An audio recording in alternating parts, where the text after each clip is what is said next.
Alright,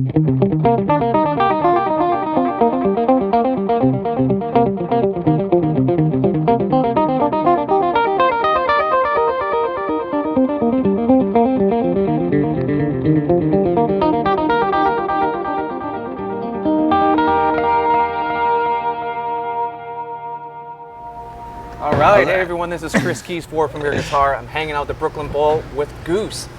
First joining me is Peter. Peter, how are you doing? Great, man. Thanks for having me. Yeah, we are in your little station. You're kind of squared off here. We got this is my world. Yeah. Yes, welcome. Yeah. It's the Temple of Tone, so let's dive right into it. I talked off camera that I normally associate you and Rick with PRSs, but yeah. This is not this one is of not. those. Yeah, I played a PRS Hollowbody 2 for as long as I can remember. That was my main guitar until this year. I picked up a Suhr. It's a Mateus Asato model. All right. You know, Strat style guitar. It's great. Yeah. And you were telling us also off camera that it's kind of best of both worlds because you still have the humbucker where you need it because you played, what, Hollowbody 2s? Yeah, Hollowbody 2s. Which have the two humbuckers. Two humbuckers, and they're super fat, deep tone. This, you could still go to the humbucker and kind of like, kind of get your ripping tones there. But you also have like your 2 and 4 position for like, I don't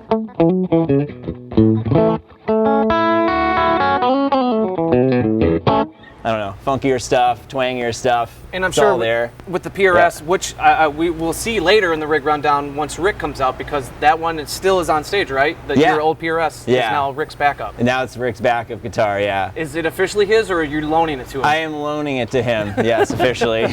Never out of eyesight. Never out of sight. eyesight. I can still see it, and yeah, I still love to play it. You know, this is working better for the band.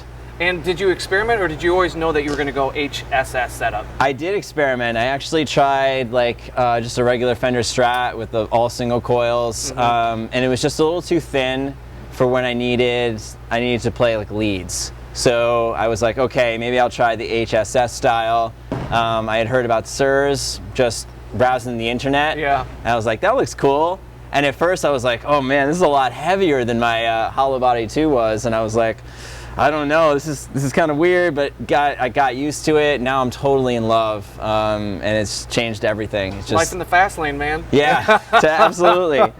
Now, has strings changed at all when you switch the two guitars, or is still what Same, the Dario, I use NYXLs. 10s, 11s? Just 10s, yeah, straight 10s. And I use the Dario picks too, they're great. And any specific gauge, heavy, light? The picks are just a 1 millimeter, so I think it's like they're heavy denser or something, yeah. And what tunes do you guys live in?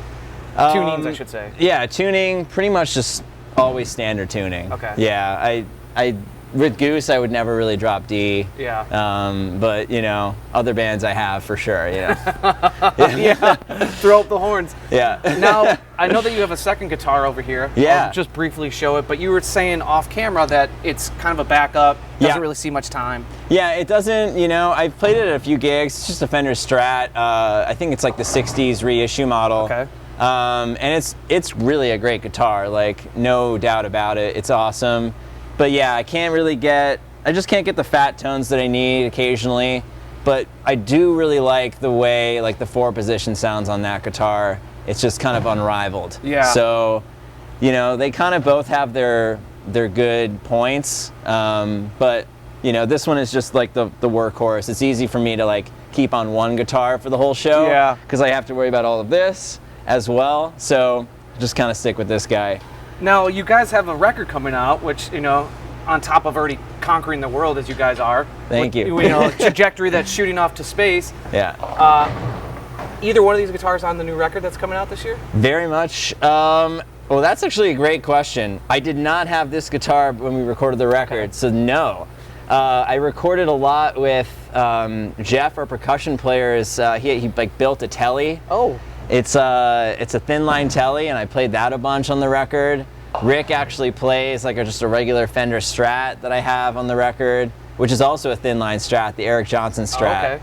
So we've got a couple other weird guitars on that record, but not this one. I didn't have it. Well, I know that you guys have a profound use of live and live bootleg, so I'm sure people have heard this guitar if they haven't seen you guys live in person they definitely have, yeah. Well, let's move on to amp, which we can't see, but what are we hearing behind you? Yes, that is a Fender Deluxe Reverb 64 Custom. Okay. It is my favorite Deluxe Reverb that is on the market I've ever played. I have like a vintage Silverface model that this thing just blows out of the water.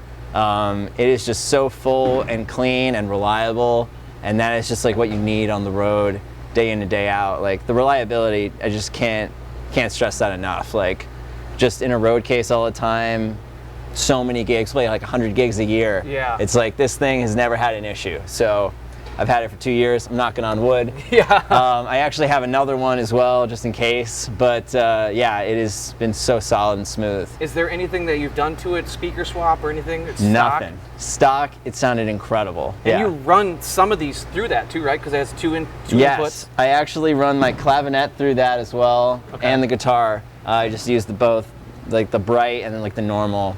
It just doesn't matter. They both sound good. I would say, what does the guitar go into? The guitar goes through the normal channel. Okay. But I haven't noticed much of a difference. You know, I can tweak the tone knobs to get the right tone anyway. So, yeah, it's all working. And so let's dive right into pedals, which are down at your feet. You got a lot of them, but we're going to focus on the one pedal board that's specific to guitar. Right, exactly. Yeah, starts off with a tuner. Got to stay in tune. It's a TC Electronics Poly tuner. I like the mini one because it just allows me to have a bunch more effects. Yeah, real estate. Yeah, real estate issues. Goes into a Crybaby wah, which is like, I guess it's the Crybaby Classic. Okay. Pretty standard, you know.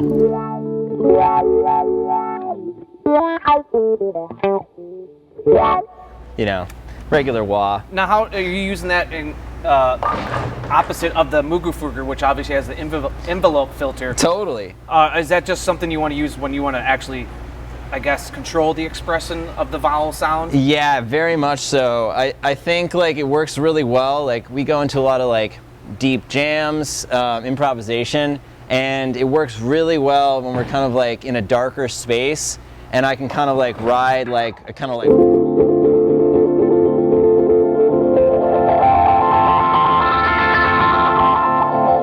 these kind of like slow lifts of the filter that kind of create these tense. If Rick is like building to like a peak in a solo, if I'm back like while he's doing more tension stuff back on the wah and then kind of like lean forward, it creates like this epic lift. Yeah. So like I use that a lot, mostly in jams and less for funky kind of normal wah stuff. Okay. So that's a good question.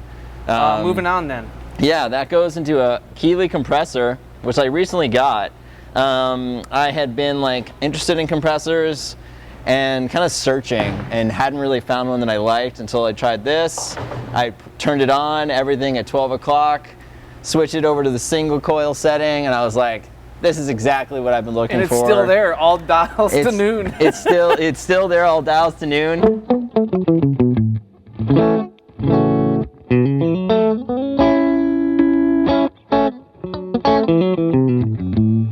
Yeah, I mean, it does the kind of the compressor thing, you know, but lightly, you know. How often would you say it's on, like, percentage-wise through the set? I keep it on like probably 90% of the time, unless I'm trying to get really expressive and quiet. Then I'll turn it off. Yeah, because there's a little bit of I noticed a little bit of a boost. It's a little bit of a boost, and it also like it'll like, you know, it qualms like sometimes my really heavy playing versus my, you know, like compressors do, and then like lifts up the quieter stuff, which is so great for like any kind of like, you know, the rhythm stuff. That kind of thing, it's just, it feel like sits so well in the mix when you have the compressor on, like you kind of get these sound so good. Like just the little picks, like, oh, I love it. And yeah, that goes into a mood pedal, Chase Bliss. Yeah, now how are you using that? Because that's a very interesting pedal. Yeah, this has so much function, but we have a new song out called Drip Fields, and I pretty much exclusively use it for that song. Or like any kind of weird things, because it's got this wild, like, I programmed this one patch like a long time ago. I don't even realize how I got there. So I'm hoping like it doesn't someday just reset spontaneously. Yeah. And it kind of sounds like this, you know.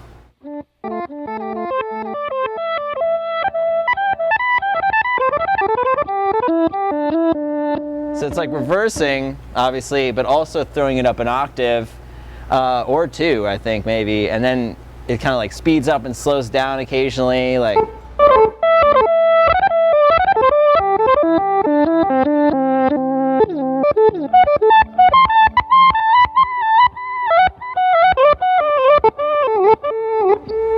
Yeah. Yeah, Joel's a wizard. Joel up there. He is so great. Yeah. I have 3 Chase Bliss pedals on this board. I think they just sound really amazing. Like the quality, and like they do something really useful. Like they all do something very useful to me. Like whereas as some pedals, like it's hard to find, like boutique pedals, it's hard to find like a really like useful thing about some pedals, you know, like they do weird stuff and I'm like, how do I integrate this? Yeah, how do I this is apply weird, it? But it's also super, it like integrates very well. So I love that pedal, and I'm actually like looking forward to diving in more. Yeah. Because now I'm like, it wasn't on my board until like this recent tour because we weren't playing the song yet, but now it's here. I'm like, okay, now I kind of want to explore a little bit and see what's happening. So that one's incredible. And that goes into the Mogerfoger, which is the oldest pedal I have. I don't even know if they make this. And Vegas.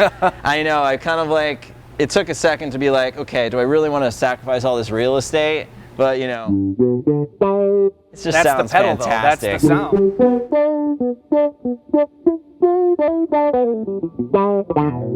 And it does this awesome thing where like if you turn up the resonance, it'll kind of like self-oscillate. Well, it actually just becomes like a sine wave.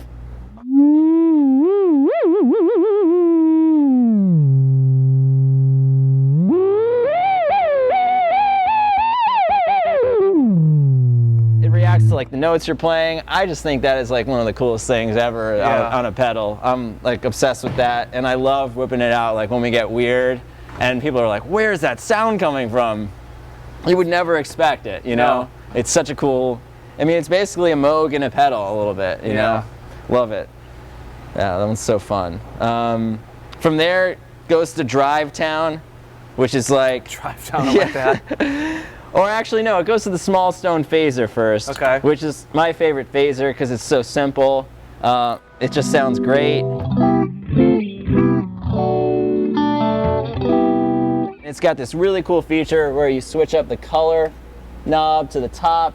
I don't know if you can see this with the camera, but it's kind of like creates this really ramped phase, which is like...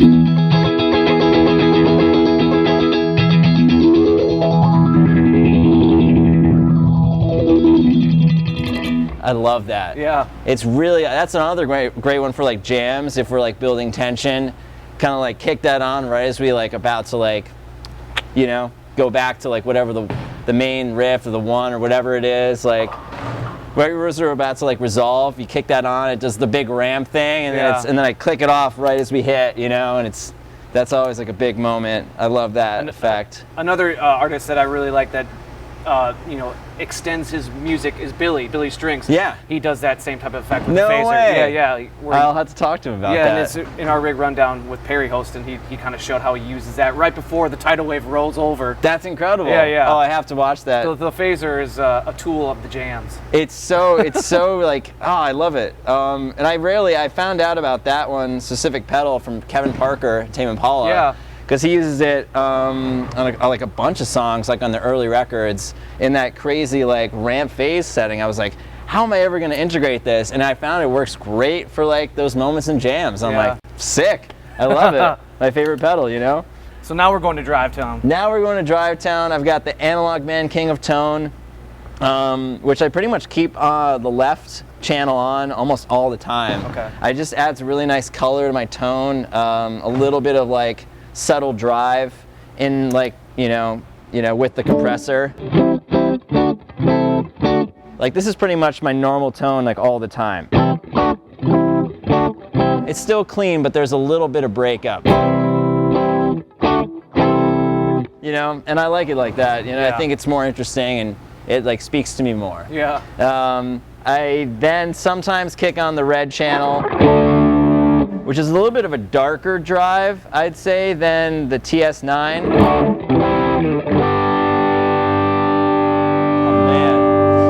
With the compressor on, this will just go like forever, you know? It's just like, oh man, sustain is fantastic. So now do you use the TS9 versus the right channel of the King of Tone for soloing? Is there one that you use more than the other? This is definitely the solo box, you know?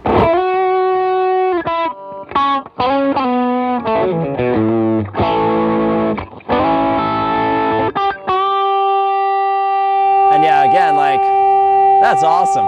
You can just let that go all day long. I love it. And yeah, that you just kick it on and it lends itself to like holding notes longer and like soloing expressively. Like it kind of like ignites something in me that like makes me want to, I don't know, get more creative in soloing world, I guess. That's what gear should do. That's the point, at least. Yeah, I've had this one also for a very long time. It's the Ibanez TS9 with the Analog Man Silver mod. Okay. It's great. So Analog Man, they got my drive zone. Yeah. For sure. Back to Chase Bliss. Back to Chase Bliss. Yeah, the tonal recall, which is just like a straight up analog delay. It just gets nice and dark like pretty quickly. You know, it's great for like just like kind of like almost like a background ambient kind of vibe. I throw it on with the drive a lot.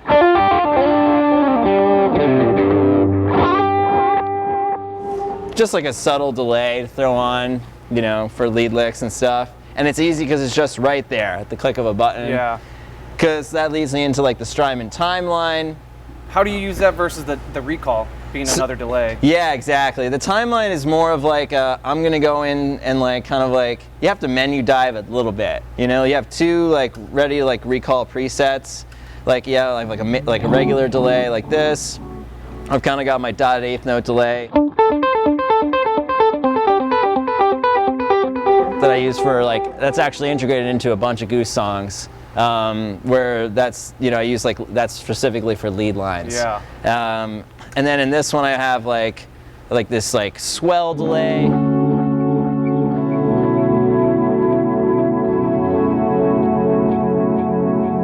This is the whole reason I use this pedal. That's a post-rock sound right there. That swell. I have not found that on any other delay pedal, so that's the whole reason I have that pedal specifically, because I can do everything else I do on this pedal with other delays, and I have before, but that is just, I've never seen anything like that. I use that like, there's a reverse functionality on this too.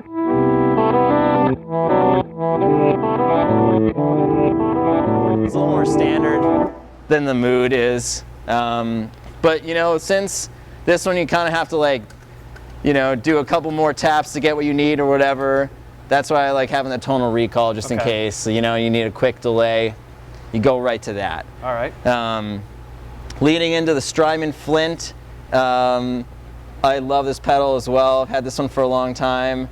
I think everything about like every pedal I've had for a long time, they all do something very specific that I found to be like, you know, characteristic of like something I really love in music. And this one is just, it's got this really great feature on like the reverb section. Like if you turn it to 80s mode and you turn up the decay all the way, you have like infinite reverb. And like, it literally will keep going. It won't stop until I turn off the pedal. That's cool. And I was like, oh man, like I used to play in like a 3-piece like trio band, and you kind of like set that bed with your guitar, and then you can just do anything on top. It just creates like this great layer of space. So I use that a lot. I keep it on 80s mode 100% of the time, you know? 80s kid? 80s baby. Other side has like such great functionality as well. Like you kind of got this vibey, like if you put it on the 63 harm mode, intensity all the way up, speed all the way down, it kind of does like this, like a vibe pedal almost would, you know? It's great, like just creating texture. Like with two guitars, you kind of always need to be like differentiating tone just a little bit. Yeah. And like if it's more of like a ballady song, you know, like that is just perfect. And that helps too with you having the Suhr and the single coils too, different than Rick. Absolutely. And I pretty much, like with the Suhr, like I pretty much am always playing in like the 2 or 4 positions. And then sometimes throw it into the humbucker, like when it's like, you know, time to really shred. But like, you know, it's mostly 2 or 4 because it just sounds so much different than what's going on over there. And I just love the tone of like a 2 and 4 position. Big fan. And then it also has like this cool like tremolo thing where it like goes like really fast, like in a square wave. Oh yeah. Just that's just great to have, you know, like shit when stuff variety. When things get crazy, it's like you throw that on and kind of like makes it even crazier. I love like having all these different sounds. Strymon Flint, incredible pedal. And that leads into the Dark World by Chase Bliss, which I use as like a shimmer reverb. Okay. And just throws up that nice like extra high octave on your note.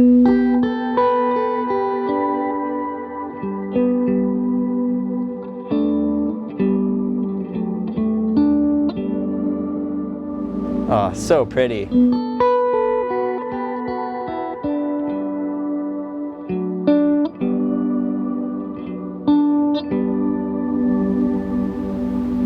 Love it. Yeah. Yeah, it's just an incredible pedal. Shout out to Chase Bliss. Thank you guys for doing what you're doing. Like, you're making... Yeah, that just takes you to the Zen den, those sounds. Yeah. Real chill. So chill, and it's just, I don't know. I'm feeling very inspired currently by all the pedals. Well, so, that's awesome. Yeah, shout out to everybody who makes any one of these pedals that are on this board right now, because you're killing it. Like, it's great. Peter, thank you so much for your time. We're going to move on to Rick's setup and keep this train moving. Yeah, thank you all so much for having me. All right, we're center stage now with Rick. Rick, how you doing? Good, how you doing? Real good. Thank you for taking the time to show us your setup here. Thank you guys for taking the time. Yeah, absolutely. Appreciate it. Yeah. Well, let's dive right into it. Like I was telling Peter, I know that for a while there, you guys were both flying with PRS. Yep. He's kind of broke from the flock in a way. Yep. You're still there. Yep. Yeah, I don't know, I kind of go way back with these guys. When I was a kid, my dad brought me to this place called the House of Guitars in Rochester, New York, and tried them all out. And the PRS was, I was probably like 12 or 13 at the time, and PRS was the one that stuck out to me. So I've kind of always, I've had a few, but this has been my favorite so far. Now, through your variations of the PRSs that you had, were they solid body? Because this one's semi-hollow. Yeah, the previous ones I had were solid. This is the first hollow body I got, and it was actually kind of a funny situation. I bought it as kind of a placeholder for this tour because guitar I had gotten, long story, got ran over by a car. Ooh. Yeah. So did you know the person that did it? I was the person that did it. Yeah. It was an accident. Rick, come on. Yeah, no, it's long. Yeah, long story, long night. But basically, you know, it was meant to be. I think I ordered this one and had it shipped out to North Carolina on this tour, and kind of was intending to return it and just, you know, get something else, but just never did. And it's been, you know, that was probably 2011 or 12. Oh wow. Yeah. So. Yeah, been playing it ever since. And now you guys are notorious for having long sets, so the weight relief that this provides probably is a welcome thing too. Definitely. Yeah. Definitely. Was that a reason why you went for it on the order? It wasn't. No. I mean, it's, you know, something about these guitars have always just felt great. You know, mm-hmm. It just feels like you know, I don't know. There's kind of like the suspension of disbelief thing where like you want to be inspired by whatever you're playing, you know, musically or, you know, doing or whatever. So, you know, these guitars kind of put me in that zone. That's good. Yeah. That's a good thing. Yeah. You can't put that on a price tag, you know what I mean, when it comes to gear. Right. You got another one here, but this one technically is not yours, right? No, that's Peter's. That's if I, you know, break too many strings in one set. Yeah. Usually I try to just change them real quick, but, you know, now things go wrong. Like sometimes pots go out and stuff like that. So it's good to have a backup now that he's doing the Strat thing. Now, are you running Diodarios like he is? Yeah. Okay. Yep. And what gauges? 10s, 11s? I think I'm playing 10s now. I was playing the 11s for a really long time, and then I kind of pivoted to the 10s just to you know, whack it around a little more. Yeah. Yeah. And I've always known, just like with you with the PRS, typically, is Mesa Boogie for the amp. Yeah, kind of similar story. I got the 525 back in 2009 or 10 or something, and was playing that forever and tried a bunch of different things. And I don't know, there's just kind of this like, for lack of a better term, natural compression thing that thing did that was just like perfect for, or I really liked for this type of music and this type of approach. And I just couldn't really find anything else that was doing that exactly, and tried a number of things more recently as well. And Jeff over there has been telling me for years to just get the bigger one, because we started playing bigger rooms and stuff like that. Needed more, but didn't want to change that vibe. So yeah, just got the bigger boy, and I think it's working out pretty good. So as you guys progress, because now this year you got Red Rocks coming up, you got bigger shows, amphitheaters. Do you think at some point you'll go like a triple rec half stack? I don't know. Or you always go combo and just mic it? Maybe. I gotta try. I gotta get out there. It's there's a lot of fish in the sea with the amps out there, but I don't know. It's working good for now, but we'll see. Maybe we'll probably do something cool at some point. Well, right on. You got 3 pedal boards here, but as we said off camera, this one here, the first one that I'm standing closest to, is more dedicated to vocals, right? Yeah, that's just vocal stuff. Okay. Guitar is running through it because it picks up, harmony. If I'm like modulating through keys and stuff like that, songs are changing keys and stuff. It's good for picking up where things are changing. But yeah, it's all vocal stuff. And then we got your 2 kind of main pedal boards with the ditto off to the side. So walk us through what's going on here. Yeah, it's nothing. And how you're using it. Nothing too crazy. Got the tuner into the wah, and the whammy. It's pretty all self-explanatory. I don't use the wah too much, but it's nice to have. I put it there recently actually. It's fun every once in a while. This love pedal is kind of like the main. It's kind of the heart of the stuff that I use here. Can we hear the heartbeat? Sure. Yeah. It's a pretty straightforward overdrive. Got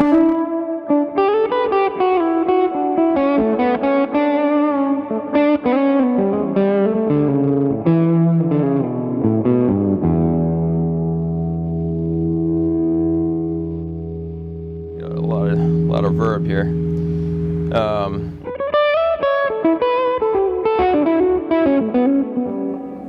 Yeah, so that's really your only drive.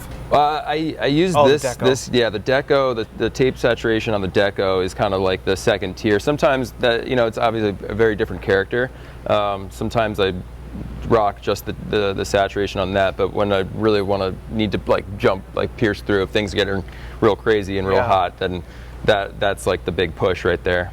And I see, because I'm not familiar with this specific love pedal, I see a little switch. Do you know what that toggles? Or what that does to the sound? It's like different maybe clipping stages or something? No, it's like different voicing. It's like different filtering. I don't know much. I don't know anything beyond that. I was riding it in the middle for many years, and now I'm riding it to the right. It's a little more gain, a little bit dirtier on the right side, but I was just kind of I tried out a bunch of different drive pedals early on, back in the same time I was kind of getting the amp and the guitar and all that, and I was just trying to find the right thing that felt like organic, for again lack of a better term, and that it's all just a feeling thing. That was the one that has felt the best since then. And of course, if you're going to be in a jam band or anything that has that type of vibe or feel, you got to have some type of filter, envelope filter, so you got the filter on. Yeah. I've always loved that effect. I don't use it that often these days, but I remember distinctly the first time I got a pedal that did that, and just I was like a kid and being like, yeah, this is pretty cool. It's fun. It's cool. But yeah, that stereotype is definitely there. And you have it set up where I don't know the controls, but I see the one is dimed and the other one's really turned down. Can we see what that setting? Yeah, I kind of have this philosophy where, when things all the knobs, there's a lot of knobs going on here, right? Yeah. And when we travel, all the knobs get moved. So, I kind of I like the idea of how it's always different, all the micro movements of all the knobs. you know, as opposed to like a philosophy of like this is where I have it at all times. I'm kind of like, if turn it on and if it works, it's like if it sounds good then cool. But if it doesn't sound good, then I'll move it. So this isn't Rick's signature setting. This is not the signature setting. This is like where we're at today, and like, yeah, I like that. Okay. I don't want, you know. Well, dude, it's funny because we'll come to these rig rundowns and sometimes people will have their dials, knobs, like marked. Microly, marked. Yeah. No. You know, kind of, yeah. I guess I'm a hippie in that regard. But with the envelope filter, I always like when there's a lot of, you know, I don't even know the right terminology, but like it's not peaking super hard. You know, there's. Sharp. It's not sharp. Yeah, there's a lot of the like, you know, puff kind and of fluff. Yeah. Yeah, that's kind of where I like it for the most part. Sometimes it's nice to get like dirtier with it, but yeah, I kind of like that texture. And the last two on this board, you got the carbon copy and the Strymon. Yep, this OB1 here is an optical compressor that it's really subtle. The optical, the concept of the optical compressor was really fascinating to me. In what way? Just that it uses light that it compresses with light. You know, that's like, it's pretty cool that it you know, just it's unique in the way it responds to you know, pressure.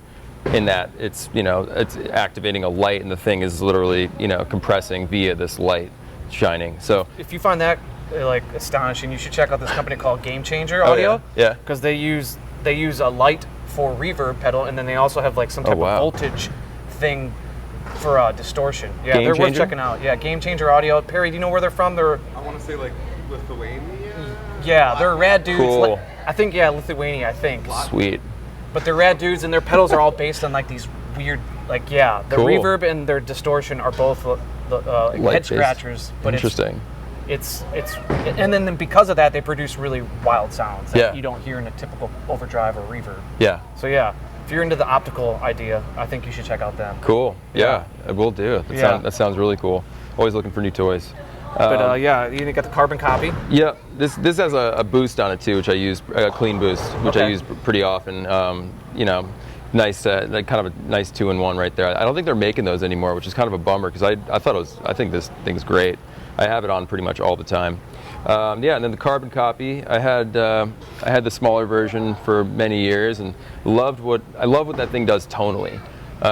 It's, you know, it like gives a real you know, a push in like the highs and high mids that you know, it like cuts through the mix pretty significantly, I find. But sometimes it's like too much. So I don't know, anyone who listens to our stuff or playing, and you know, I use a lot of delay. Like I don't know, I pretty much want to hear those notes. I pretty much always have delay. It's just kind of like this little like fluffy cloud to sit on all the time. But yeah, different textures or different tones. This one is cool for like that you know, that spike through the mix, so to speak. I also love what the mod does on that thing. There's like some really cool texture on that. And there's a timeline, maybe more elaborate delays and kind of. Yeah, timeline is like, you know, that thing's a whole world. That's a deep rabbit hole, and I've coupled with that and the Night Sky. Both of those. I'm kind of scratching the surface. Always intend to go deeper into the computer there, but I tend to do good with like caveman style, like knobs and stuff. Like, you know, the computer. No, you seem pretty precise by everything. Yeah, exactly. Yeah. So yeah, the deco is really great. The doubler is really cool. You know, when we like improvising as much as we do, it's anything to like shift your mindset in the middle of a jam. Like we play for, you know, we just play a lot. You know, jams, you know, going for 20 minutes often. So anything to like break when you kind of like run into walls, which happens all the time. Anything to like shift your perspective or try to like, you know, shift your mindset is good. So sometimes a, you know, a little effect or a shift in tone can do that. Not always, but sometimes, you know, like the doubler it's a cool, that thing can get pretty weird. Yeah, can we hear that? And then also I know that you use it sometimes to saturate your tone too. Can we hear that real quick? Yeah, totally. So you know, similar philosophy. It's kind of like the dealer's choice of the travel knobs. So that's like really extreme.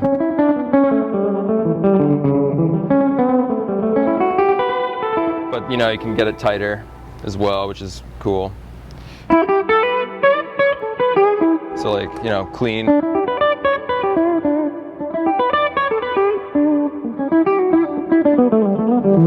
And I dig that kind of thing. I mean, like the doubling sound, nothing can like, you know, really duplicate actually doubling something. Like in recording, I'm a huge fan of doubling stuff, you know, doubling vocals and doubling guitar lines and everything like that. Just like things getting thick and like kind of like almost ambiguous in a way because there's so much going on. Yeah. I've really taken to that kind of sound. So yeah, the doubler is definitely cool, and then yeah, the saturation. Yep. So like that's a knob change. That's we want to change that for sure. Sometimes it comes in real hot.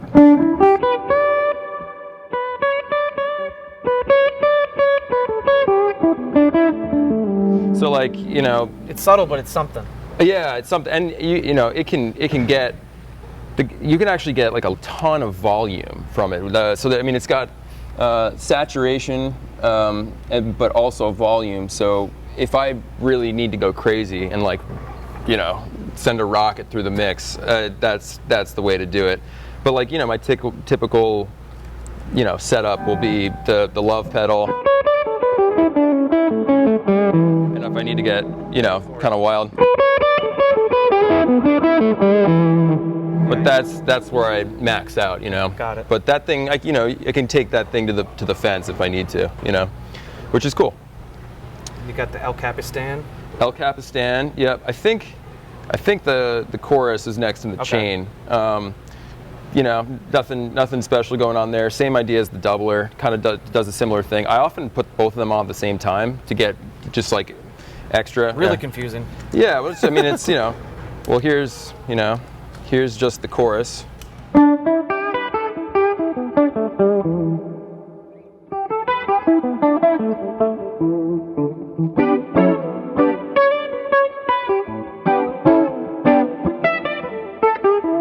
So yeah, that's kind of it's cool texture. Yeah.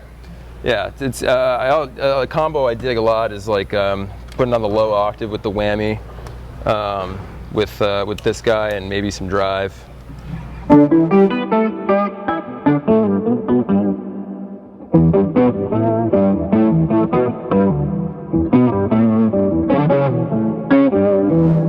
Yeah, kind of like get into that world sometimes. Definitely filling out your sound there. Yeah, exactly. You know, sometimes you just want to get weird. Yeah, and then the El Capistan. This has kind of become like my main delay. Probably using that most often. You know, back to it's like caveman style. I mean, it actually does a lot, but it's you know, there's no computer wizardry going on. It's just like, you know, what you see is what you get, which is nice, especially when, you know, you're playing shows and stuff. But yeah, great tone, great. I mean, everything Strymon makes is like, it just sounds so good. Yeah. There's just the attention to detail and the quality of everything they put out. What they can cover. Yeah, exactly. And you know, they really, of all the pedal companies, it seems to me, I mean, there's probably a lot of stuff I don't know about, but it seems to me that they do the most homework in terms of like the lineage of where these sounds are coming from, and you know, the original sources of these sounds, and like really studying them and the best ways to package them into these little, you know, boxes and replicate them in a 2022 sense. Exactly. Yeah. Exactly. Yeah. Incredible. Think about what year it was for a second. Yeah. Exactly. I know. I feel you. Yeah. Timeline is, you know, just like a whole. It's like a vortex, but. Kind of the main. There's a couple cool textural things going on here that I like to use.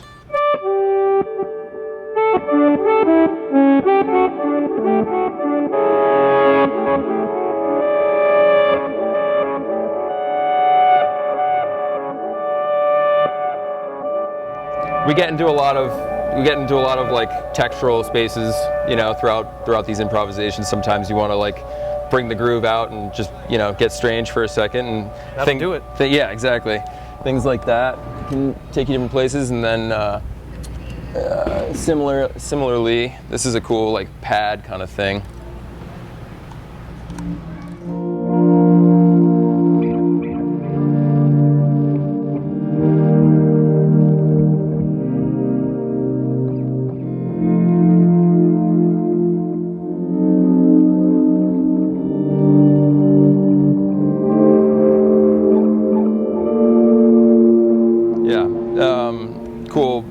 Cool pads and stuff there, as well as any delay you could possibly fathom. Yeah. So yeah, there's I have like a number of things presets programmed there, but like, again, could probably spend a whole week screwing around with that thing. Yeah. It's a college course to use one of these pedals. Pretty much. Pretty much. You need like a tech degree. But yeah, the Night Sky. This is a big like same deal. Kind of like a new style. It's a newer pedal, I think. They put it out last. Latest release. Yeah. This is like, I'm even more embarrassed of how little of this thing I've really gotten into relative to the timeline.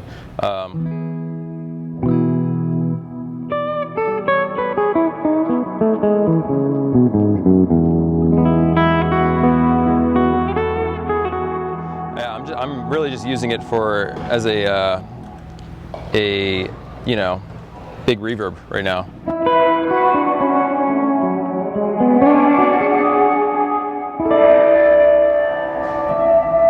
But yeah, reverb world for sure. And then how are you using the Flint? Because that has kind of the vibrato reverb. Yeah.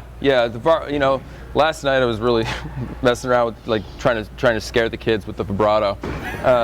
It's just like kind of like doing some of this nonsense.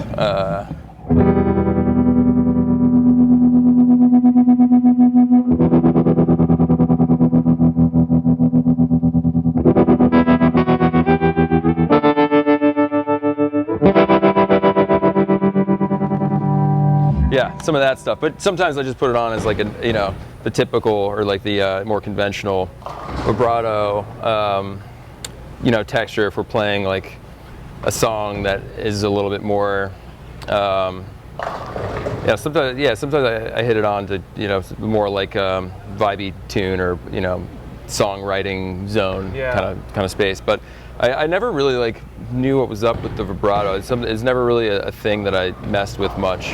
But it's a great sound. Yeah, I think although they're both considered modulation, the chorus to me is more of not an uplifting, but almost like a brighter sound. Yeah. Whereas the vibrato can be tuned to like almost dark, menacing sound, even though you might not be a heavy or menacing band. Right. Like right. Vibrato to me is that kind of wrinkle to the modulation family. Yeah. That's how I've always looked at it. Yeah. The like chorus, I can't help like when chorus, I think of Mike Stern. Yeah. It's like whenever I hear chorus, I think of Mike Stern shredding. It's pretty much like what that is to me. But like the vibrato, I kind of it puts me in more of like a Nashville like singer-songwriter kind of space, which is cool. It's a cool thing for us to put on or try to emulate every once in a while. Now you have enough going on between the pedals, the changes, the jams, the singing. How are you using the Ditto? Are you actually making loops, or is this like kind of like filler stuff that you have pre-programmed? It's mostly textural. Okay. So you're not actually making live loops on stage? There's one thing I've been doing recently where I'm building like a big kind of a loop thing. It's kind of been like this experimental thing we've been doing recently on a song that we put out back in January. But it's been fun. I got that thing for that purpose because I had this concept of like building a loop over this rhythmic figure at the after that song's form is complete. But ended up I'm just like screwing around with that thing constantly during jams right now.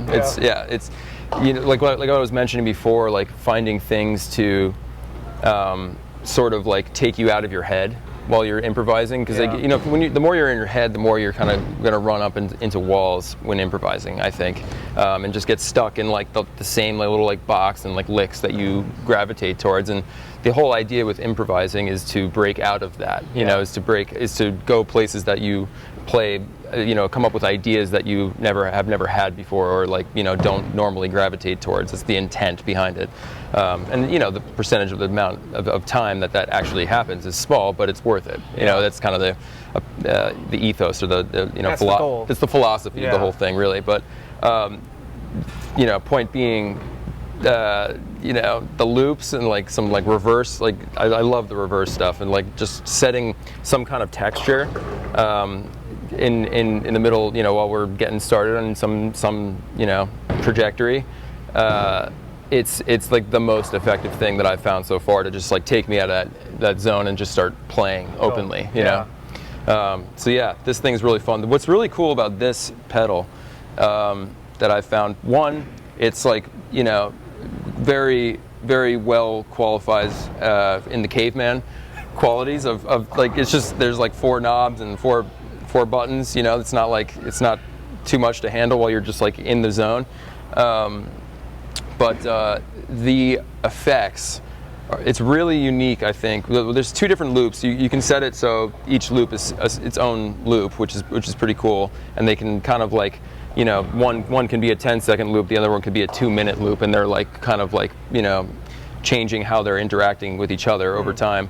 But the effects, the ways you can stack the effects on here is really interesting. I don't really even like know how they came up with the programming for that, but there's like some smart dude somewhere. Yeah, because it's like so simple, but also I don't know, it's very cool. But the reverse is kind of one of the main go-tos, but they have halftime, double time, and then there's some other, there's like there's a thing where it can just play once, or the tape stop, which could be kind of cheesy. There's a fade out, which could be cool, and then there's the hold. So I'm mostly playing with the reverse, half, the double, and the hold. And like the ways you can stack those effects is just really interesting. I'll try to demonstrate. Just kind of never know what you're gonna get, but.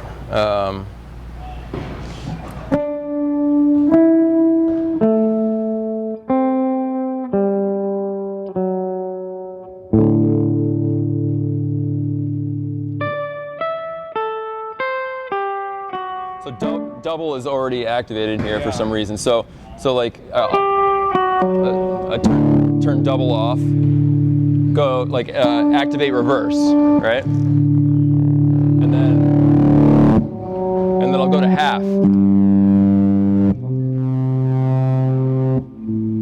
then turn half off, go to double. And then hold.